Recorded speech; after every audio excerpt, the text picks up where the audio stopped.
Yeah. Analytics off the chain, other channels not the same. Jake and Kyle, you know the name.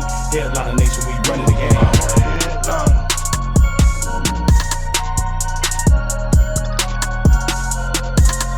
I'm a headliner.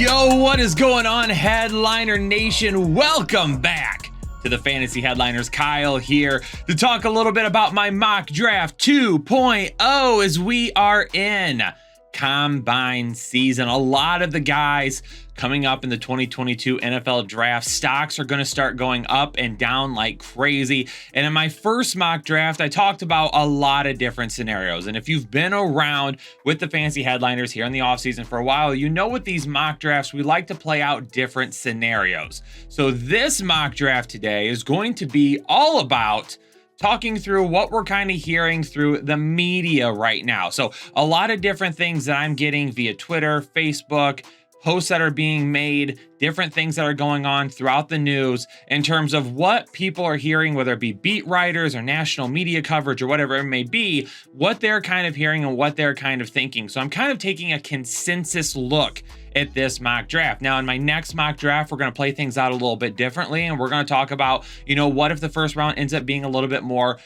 quarterback heavy than what we thought. And we've got some different things to do about that. But like I've mentioned, that's what these mock drafts are all about. For me, with these mock drafts, is about playing out different scenarios. And then my final mock draft of the season will be what I specifically think will end up happening. So if you like or don't like some of these picks, let me know. Let me know down in the comments why. I'm not necessarily saying this is going to happen.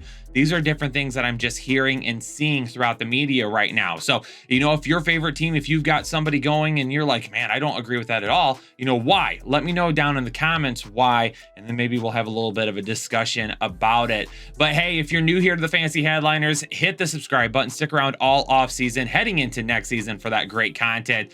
Make sure you hit the like button and leave a comment down below with some of your thoughts. But I think it's time to jump right into it, and we are going to start at the 1.01, which this season will be the Jaguars once again. And this is going to be Aiden Hutchinson for me here. Now, I did have a different first overall pick in my first mock draft, and I still kind of feel like maybe that would end up happening. But again, I think as we get through combine season and some of the meetings that these players will have, and we talk about, what happens when, free agency goes through and things of that nature, then I think we'll understand a little bit more about what's going to break out. But I'm going to go back to Aiden Hutchinson out of Michigan, first overall to Jacksonville. I mean, again, like I've talked about all offseason, this dude is just an athletic freak. I mean, this guy knows what's going to happen on the field before it ever happened. So as good as he is physically as a player, he's even better mentally as a player.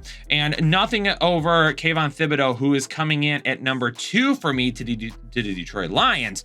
I just think that Thibodeau has a little bit more possibility of becoming more one-dimensional in terms of his game, meaning I expect him to potentially be a little bit more like, let's say, Von Miller, where Von Miller is a guy who, lines up on the outside and he's strictly going after the quarterback continuously. I think Thibodeau has some traits that may end up aligning a little bit closer to that and could end up happening. So that's one of my concerns with Thibodeau, whereas Aiden Hutchinson feels a little bit more like a JJ Watt, where he's going to kind of be all over the place. He's going to be used to stop the run. He's going to be moved everywhere. They can do some different things with him. They can put him in the ground. They can stand him up.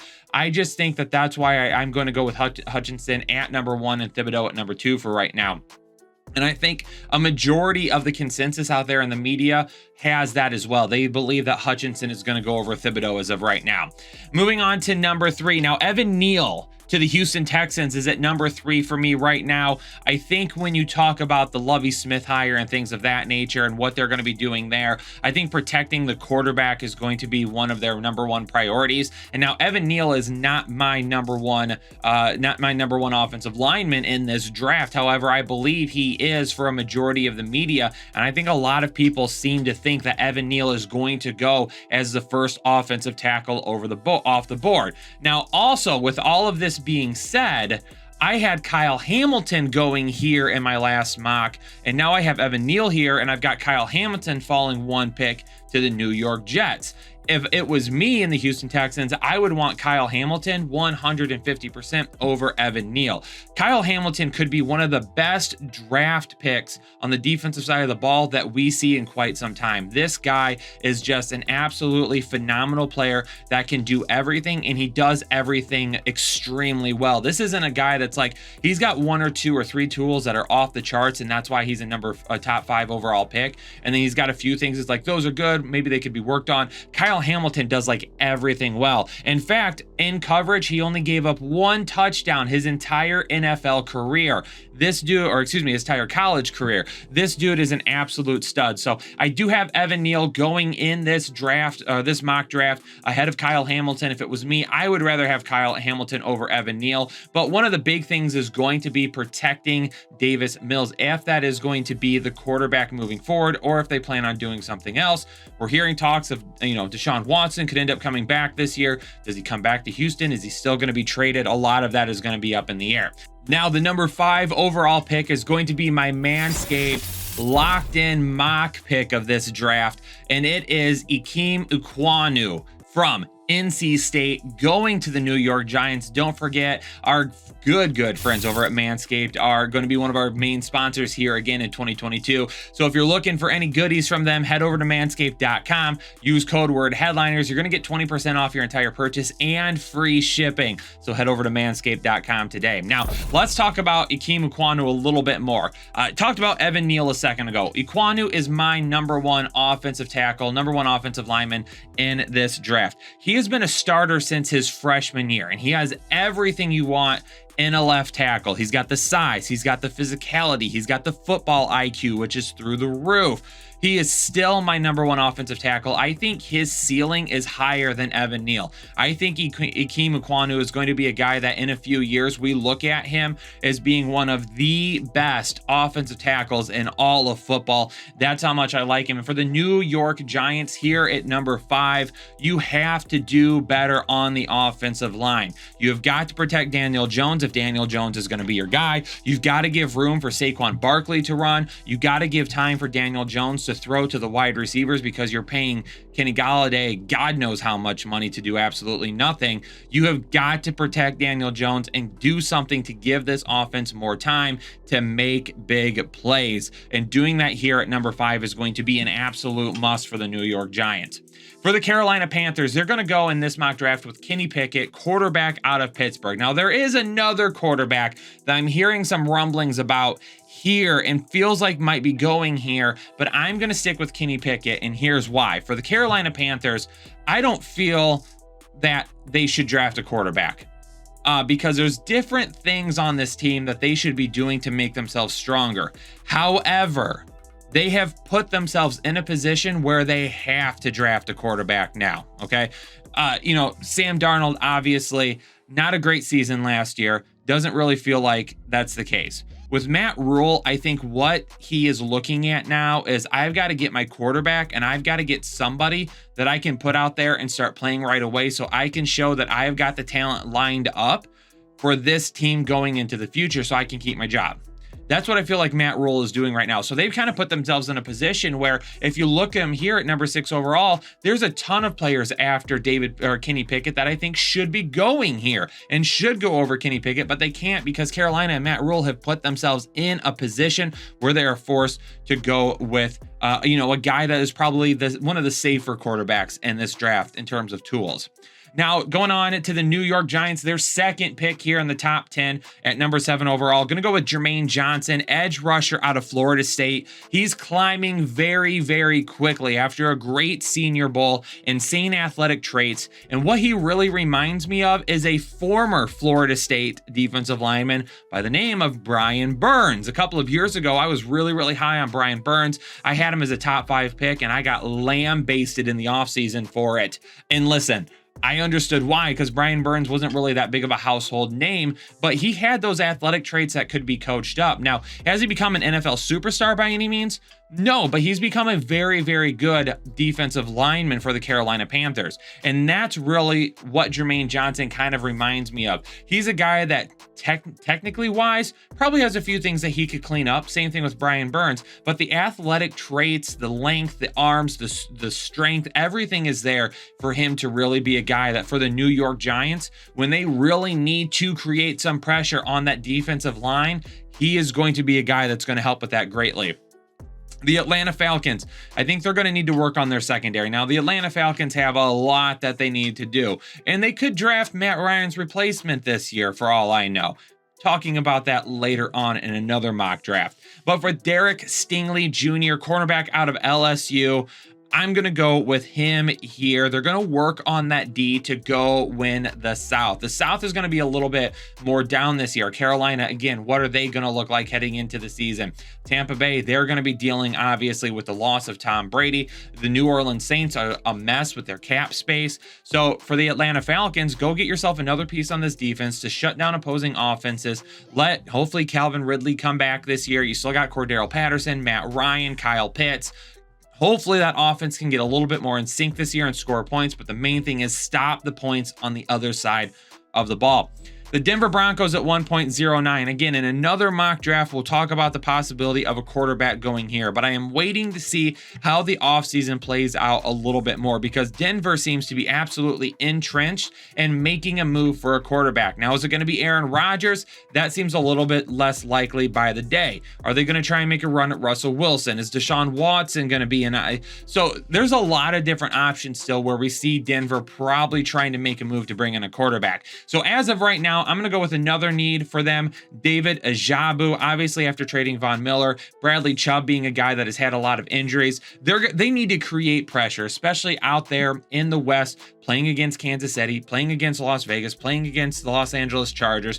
Against those teams, you've got to create pressure. And David Ajabu, that might seem a little bit early for the edge rusher out of Michigan, but again, this is a guy that you are going to get to know more and more and more over the coming weeks because this is a guy that can absolutely flat out dominate on the defensive side of the ball at the NFL level. Few things that he still needs to do to grow a little bit more seasoning in terms of what he does with his technique, but he's got all the physical gifts. And again, he reminds me of a guy like Ziggy Ansah, who was drafted by Detroit a few years back. A lot of the gifts, but Ajabu hasn't played football for very long, so he's still a guy that is very raw in a lot of his talents, but he is a guy that absolutely could come in and help Denver right away.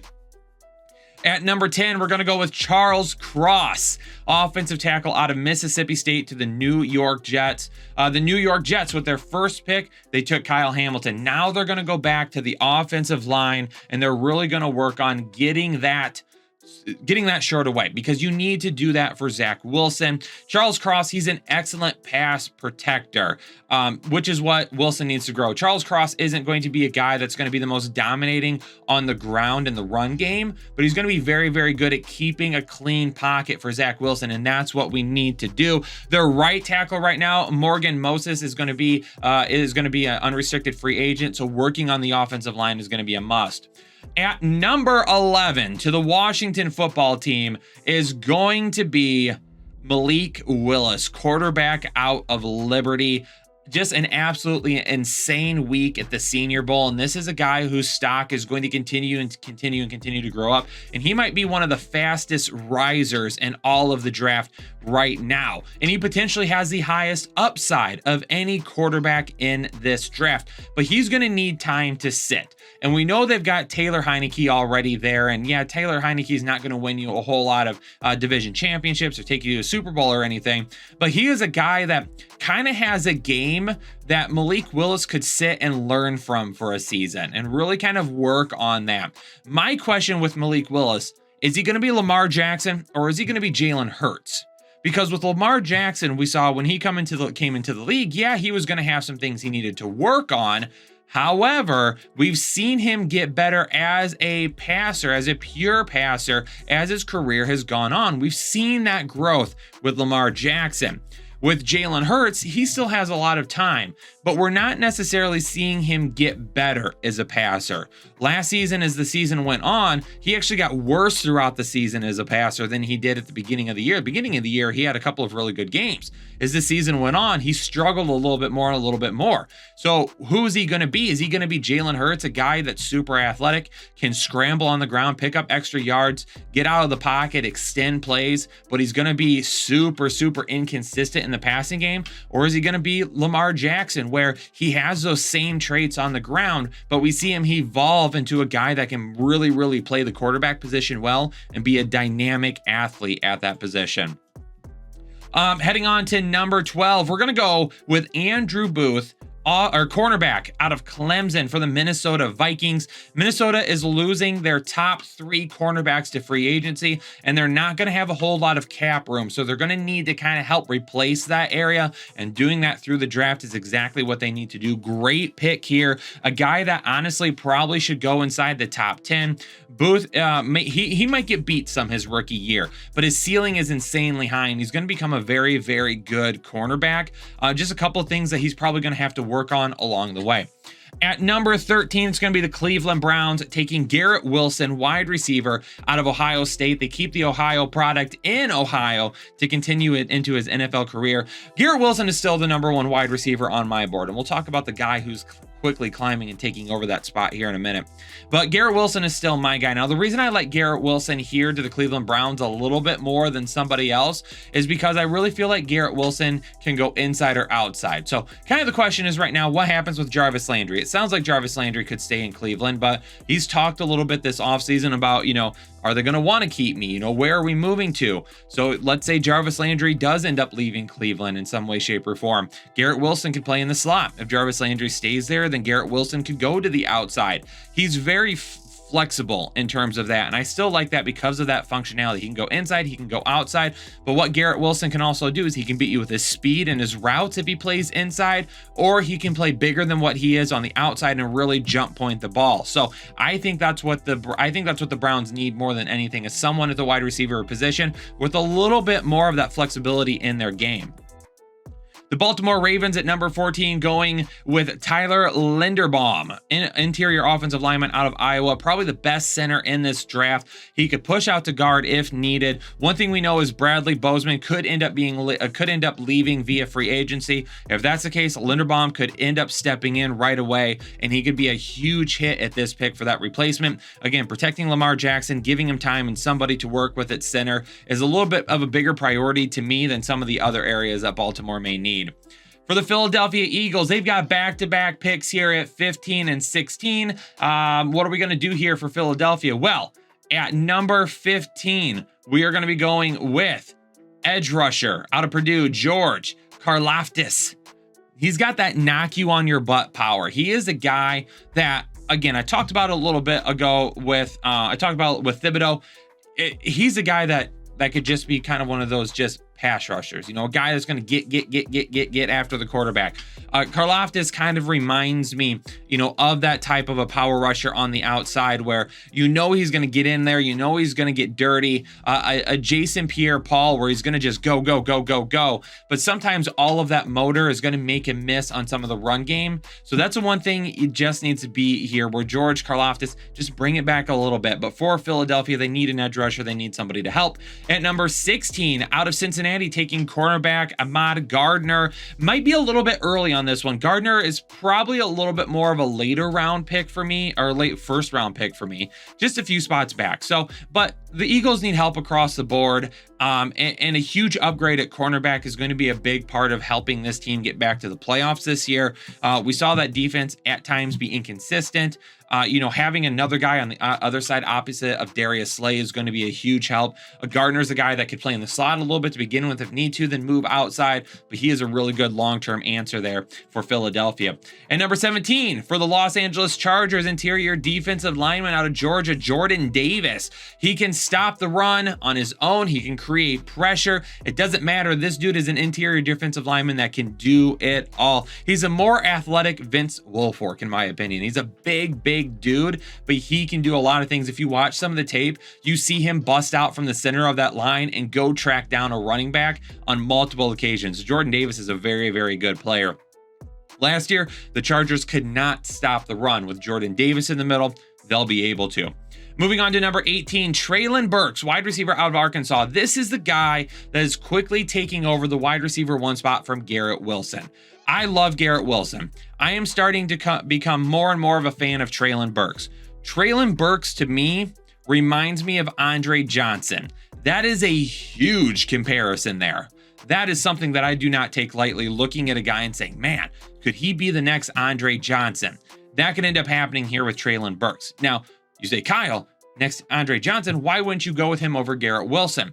It's because, again, Garrett Wilson's got a little bit more of that explosiveness all over the field. Whereas with Treylon Burks, to me, he feels like a guy that's going to go play on the outside and stay on the outside and win out there. Kind of like a Mike Evans. And there's nothing wrong with that whatsoever. But to me, Garrett Wilson is like an Odell Beckham Jr., like a prime Odell Beckham Jr., not the beat up Cleveland one that we've seen as of recently, but like early career where he could go inside, he could go outside, he could play in the slot, he can win off those routes and things like that. Both of these guys are really, really good. I think there's just a little bit of a difference in their skill set that fits in a little bit differently with these teams. For the New Orleans Saints are going to need a guy like that, regardless of what happens with Michael Thomas. Because if you got Michael Thomas that's running those slants and those routes over the middle of the field, and now you got Treylon Burks on the outside going down the field and can win those routes down the field, now you're taking some of that pressure off of Michael Thomas, but also in the same sense of it, you got to watch Michael Thomas in that mid to intermediate area, and you've got to watch him over the middle of the field. You're not going to be able to double up Treylon Burks a whole lot because your safety is going to have to kind of help in that middle of the field area. I think this is a really, really good fit and a really, really good match.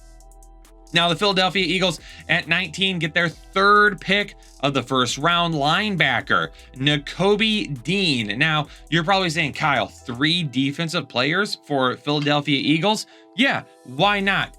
Really build up that defense, okay? Go out there and shut down the Dallas Cowboys. Go out there and shut down the Washington football team. Go out there and shut down the New York Giants. Go out there and shut down everybody. Go win with your defense. Get back to the Philadelphia, just smash your mouth, dirty team that's going to knock you around and is going to win games with physicality. Do that, Philadelphia. Get back to doing that, okay? Because one thing you're going to have with Jalen Hurts as your quarterback, if that's where you're going to be moving with, you're going to have a guy with inconsistencies. It's going to have some turnovers. He's going to have some short drives. He's going to give the ball back to opposing offenses a little bit more and a little bit quicker than what you would like to. Having a really, really good defense is going to help to make up for all of that. Now, a lot of people, too, have talked about them drafting a wide receiver. I'm not necessarily on board with that. I would rather have him spend a little bit in free agency and bring in a veteran wide receiver to work with Devontae Smith, to work with Jalen Reagor, to make that a much better team than go out and draft another young guy. Heading into number 20 overall, the Pittsburgh Steelers taking offensive tackle Trevor Penning out of Northern Iowa. Probably had one of the better Senior Bowl weeks of any offensive lineman in the country. Penning is as strong as a bull. He's not going to get run over. Now, there are some better defensive linemen in the NFL that will expose some technique issues. And yes, at this pick here, the Steelers probably need a quarterback. However, it doesn't matter who the quarterback is, you got to protect them, and you've got such a bad offensive line right now. Go get a smash mouth Pittsburgh Steeler type of player, Trevor Penning, that can not only help protect whoever the quarterback's going to be, but you spent a 1st round pick last year on Najee Harris. You need to open up some room for him. You can't have that guy getting under 4 yards a carry. You need to open up some holes to let that explosiveness absolutely go crazy. At 1.21, the New England Patriots going to have them go with Devin Lloyd, linebacker out of Utah, the number 1 linebacker for a lot of people out there. He's still at 2 for me behind Nakobe Dean. But Devin Lloyd, if you talk about the New England Patriots, part of me would rather see a wide receiver here, just because if you take a good look at a guy like Jameson Williams, Chris Olave, who are still there and available, They would be really, really good fits here. But that defense for New England, I think, is still what's going to win for them. I think that's still what's going to win for them. And I'm worried about taking Jameson Williams this early because of the ACL tear. And New England possibly needing somebody that could help a little bit more quicker. Get younger at linebacker, continue to build a dominating defense. This is Bill Belichick, okay? Win the games in that route. Mac Jones is going to do what he needs to do on his side of the ball. I mean, we saw that he worked well with the wide receivers last year. So I don't think wide receiver is nearly as pressing of an issue as we think it is. But I also think there's some guys that maybe later on in the draft, New England could take and they could work in alongside those other guys that they have. Roger McCreary, cornerback out of Auburn, going to the Las Vegas Raiders at 22. This could be the steal of the first round for me. I absolutely love McCreary. He isn't seen as having as much upside as the cornerbacks that are going in front of him, but this is a guy that is a ball hawk, and he is tough against wide receivers, and he is aggressive. He will not let a wide receiver line up on the other side of him and win the physical battle. He is going to be more physical than any wide receiver he plays against. I love this dude. I love his mindset. I love his mentality, and I love him for the Las Vegas Raiders. Trent McDuffie, cornerback out of Washington. I've got him going here to the Arizona Cardinals. He does everything right. Now, he might not become a guy that is a shutdown corner in the NFL or a guy that you look at and say, hey, this is a top 5 cornerback, but he's going to do everything well. He does everything right. He has a really, really good technique. He's very, very good in terms of his football IQ. He tackles well. He stops the run. He can play well in man or in zone. He is a solid overall player. And I think that fits exactly what Arizona needs to do on the defensive side of the ball. Now, if we see a guy like Chandler Jones leave, then yeah, at that point, we're going to have to make some changes, and they're probably going to have to go edge. Dallas Cowboys are going to stick on the defensive line and go with DeMarvin Leal out of Texas A&M. Everything about the Dallas Cowboys defense is versatility. Being able to move guys around, give different looks, and that is exactly what DeMarvin Leal is. He did that at Texas A&M. He was all over the line. He was inside. He was outside. He would stand up. He would have his finger on the ground. This is exactly the type of guy that would fit in well in Dallas, help create more pressure, help stop the run a little bit more, and continue to elevate this defense. The Buffalo Bills at 25 overall, going with Trayvon Walker, edge rusher out of Georgia. Walker could be a really, really good fit for the Bills, who need to continue to work on creating pressure on the edge and inside. Just like I mentioned with DeMarvin Leal a second ago, Trayvon Walker at Georgia did the same thing. Georgia would move him all over the defensive line, put him inside, put him outside, stand him up, put him in the ground. That is what the Bills need. They need to bring different looks. Now, we saw last year they got better at creating pressure, and they got better at creating pressure against Patrick Mahomes in the league championship series, in the playoffs. Because of that kind of got Patrick Mahomes moving around a little bit, but he extended plays with his legs. They didn't quite close on the pressure. They got the pressure. They didn't close on the pressure.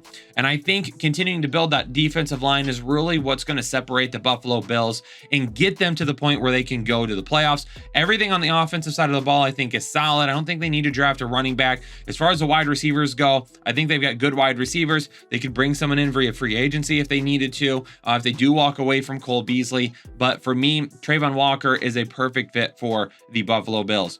At 1.26, the Tennessee Titans stop the slide of Jameson Williams, who without the ACL tear would probably be the number 1 wide receiver in this draft, but more than likely he's not going to be ready until about week 4 of the NFL season anyway. And because of that, I'm worried about some of these other teams, but I think he fits really, really well with the Tennessee Titans because we saw the issue this past season, right? With AJ Brown being in and out. Okay, he got banged up a little bit this year. Julio Jones being a guy that was banged up all the time, it seemed like, very inconsistent. They kind of lost some of that aggressiveness on the offensive side of the ball because they had those issues with keeping guys on the field. Then Derrick Henry went down. Jameson Williams, he doesn't need to come in and be a starter right away. He is a guy that can come in and rotate in and out with Julio Jones a little bit. Julio Jones, I do believe, will be in Tennessee for another year because if they walk away from him now, it's going to be a humongous dead cap hit. So for Jameson Williams, let him go in there, learn from Julio Jones, learn from Antonio Brown. And then when you move on from Julio Jones next year or later in the season, when Julio Jones starts to break down a little bit more, you can get Williams more and more looks and get him really working with Ryan Tannehill. Chris Olave, wide receiver out of Ohio State, having him going here to the Tampa Bay Bucks. We don't know what's going to happen with Chris Godwin. He's a free agent. He's also got the ACL tear that he's coming off of. Does he come back on a 1-year deal? Obviously, Antonio Brown, he's gone out the door. No reunion there. You're also going to have a younger quarterback, probably. They are exploring some things via trade, but is it going to be Kyle Trask? Give the guy some weapons. Gronk could end up being gone. Chris Olave working on the other side of Mike Evans. I mean, if you're going to have one of these guys in one-on-one coverage, and they're going to beat one-on-one coverage every single time. Jaquan Brisker out of Penn State safety going to the Green Bay Packers. Now, as of right now, I'm not mocking a wide receiver here because we don't know what's happening with Aaron Rodgers and we don't know what's happening with Davante Adams, but it seems clear to me that they are trying to clear enough cap space to get Davante Adams signed. So I think they end up getting that deal done. Brisker, though, it's safety. This isn't a win now type of move. However, both of the starting safeties for Green Bay will be free agents next year. And more than likely, because of all the money that they're moving around, trying to re-sign Davante Adams, the cap hit that Aaron Rodgers is going to take, you're probably not going to have a whole lot of money to use to try and bring those guys back next year. So bring in Brisker right now, a great safety, a lot of upside with him to start filling in the position now. And then next year, he's ready to take over as the starter. Miami Dolphins, the 1.29 going with Zion Johnson, interior offensive lineman out of Boston College. Miami had one of the worst pass protections in all the NFL last year, and they're either going to need to spend a lot of money to upgrade at the offensive line position or, draft Johnson. Johnson profiles to me as a starting guard with great pass protection ability. He's got a really solid technique. He can work on that inside at either of the guard positions, and then they can upgrade outside at the offensive tackle position, but they do have a couple of younger offensive tackles that maybe they will take that step forward this year. The Kansas City Chiefs at 30 overall, Jahan Dotson, wide receiver out of Penn State. Again, that offense this year at times looked to be a little shaky, and I think adding a guy like Dotson on the other side of the field who is a true field stretcher will help open things for Kelsey and Tyreek Hill all over the place. At number 31, the Cincinnati Bengals offensive tackle out of Ohio State, Nicholas Pettit-Frere, coming out of OSU. Really like NPF. Okay, we've got NPH with Neil Patrick Harris. I'm going to go NPF here for Nicholas Pettit-Frere. I like this guy. Cincinnati, they saw Joe Burrow get absolutely manhandled. And honestly, they probably win the Super Bowl this year if they had even a halfway competent offensive line. The offensive line cost them the Super Bowl this year. They would have won the Super Bowl champions. They have got to spend a pick on the offensive line. They've got to get it better for Joe Burrow. They have got to give him more time, and they cannot let him continue to get hit. And MPF will do that for them. Final pick of the first round for the Detroit Lions. Yes, we could talk about a potential quarterback going here. It seems like that is the consensus. And I thought about it a little bit. You could go with a Sam Howell here if some of this works out the way it does. I'm going to leave Christian Harrison here for right now, linebacker out of Alabama, because I think continuing to work on the defense is going to be the way the Detroit Lions get this rebuild turned around quicker rather than later.